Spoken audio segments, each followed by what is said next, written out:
And next stroke is, I can't think of the name, so I'm just going to name it roller coaster stroke because that's what it reminds me of. But for this one, you want to start at the baseline, and as you're going up, as the rule applies, up is thin, down is thick. Up is thin, down is thick. Up is thin stroke, down is thick stroke, and again. So starting with this example, this one, fighting as you follow along, I'm going to go up, thin, down, thick. Up, thin, down, thick. Up, thin, down, thick, and up, thin.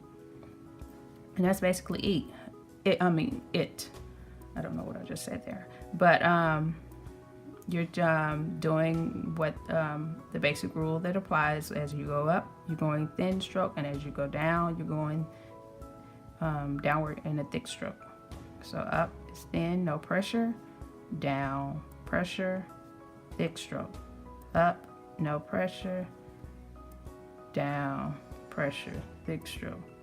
And if you notice, I don't know if you can see very closely, when I'm not applying pressure to my tip, it's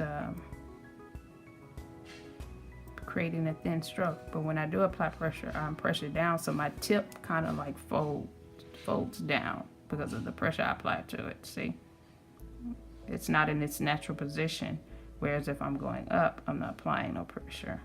And that's it for that stroke.